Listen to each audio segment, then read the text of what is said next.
कत्ल और बलात्कार करने वाले ने जिसके ऊपर बलात्कार किया है उसे खुद अस्पताल पहुंचाया हो। तिरंगा, क्रांतिवीर, गंग, एक, द पावर ऑफ वन।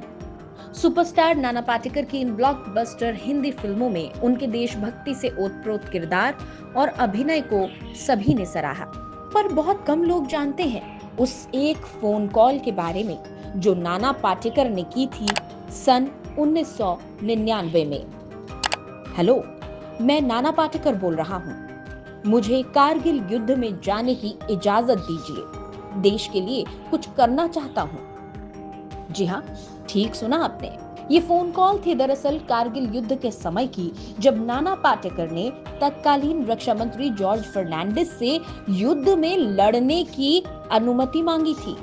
इससे पहले नाना पाटेकर ने सेना के एक अधिकारी को फोन किया था और उनसे कहा था कि मैं कारगिल युद्ध में जाना चाहता हूँ और बॉर्डर पर जाकर लड़ना चाहता हूँ, लेकिन अधिकारी ने मना कर दिया कि ये मुमकिन नहीं है।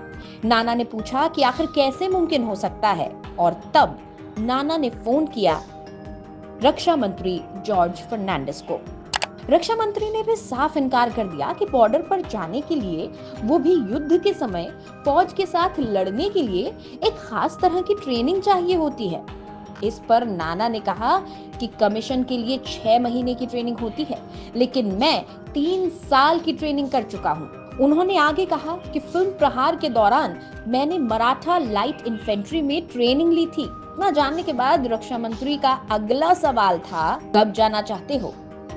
इस वाकये का खुलासा दरअसल नाना पाटेकर ने खुद अमिताभ बच्चन के शो केबीसी में किया था। नाना पाटेकर कारगिल जंग के दौरान सेना की क्विक रिस्पांस टीम का हिस्सा थे और 2 महीने उन्होंने एलओसी पर सेना अस्पताल में जवानों की देखरेख की थी। एक्टर नाना पाटेकर ने बताया कि उन्होंने मानद कैप्टन के रूप में सेना में ज्वाइन किया। उन कठिन परिस्थितियों में रहते हुए, मातृभूमि की सेवा करते हुए उनका वजन 76 किलो से 56 किलो हो गया था। कारगिल जंग के दौरान नाना मुगलपुरा, सोपोर, बारामूला, कुपवाड़ा और द्रास जैसे जंगी क्षेत्र में तैनात थे। नाना ने आगे बताया कि कैसे उन्होंने जंग में वर्दी को बड़े गर्व के साथ पहना और देश सेवा में लग गए। वैसे 74 साल के नाना बचपन से ही बाकी बच्चों से अलग थे। महाराष्ट्र के रायगढ़ जिले में एक छोटे से गांव मुरूड जंजीरा में जन्मे विश्वनाथ गजानन पाटेकर के सुर बगावती थे और शरारती इतने कि टीचर उन्हें अपने बगल में बैठाती थी ताकि मारने के लिए बार बार उठना न पड़े। नाना चाहते थे कि समाज की कुरीतियों को अपनी कला के माध्यम से उजागर करें और इसीलिए पहले उन्होंने थिएटर ज्वाइन किया और फिर फिल्मों का रुख किया। इंसाफ के इस मंदिर में आपको न्याय करते हुए कई साल हुए होंगे।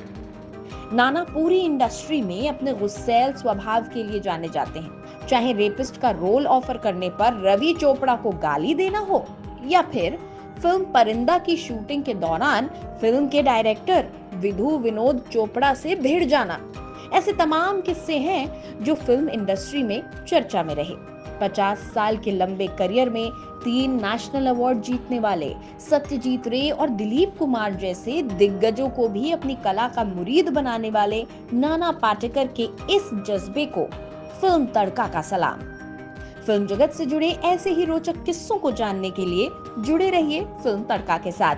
फिलहाल दें इजाजत, मिलेंगे एक और नई कहानी और किरदार के साथ। तब तक के लिए अलविदा।